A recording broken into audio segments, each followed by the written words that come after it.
Buongiorno, sono qui oggi per leggervi un'altra poesia di Benedetti. Questa poesia è sempre dialetto veronese,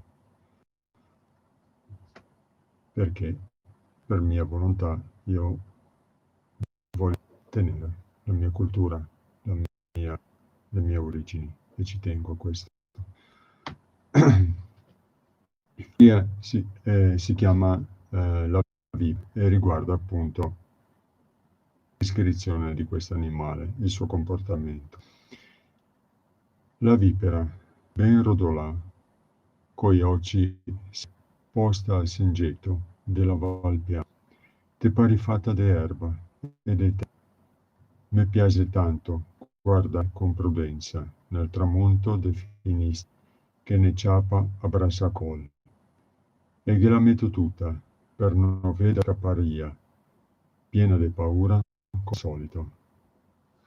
Questa è una descrizione di una situazione, di un intro, insomma, tra il poeta stessa in questo caso e questo bellissimo animale. Va bene, ringrazio per l'ascolto e spero che vi piaccia. Arrivederci.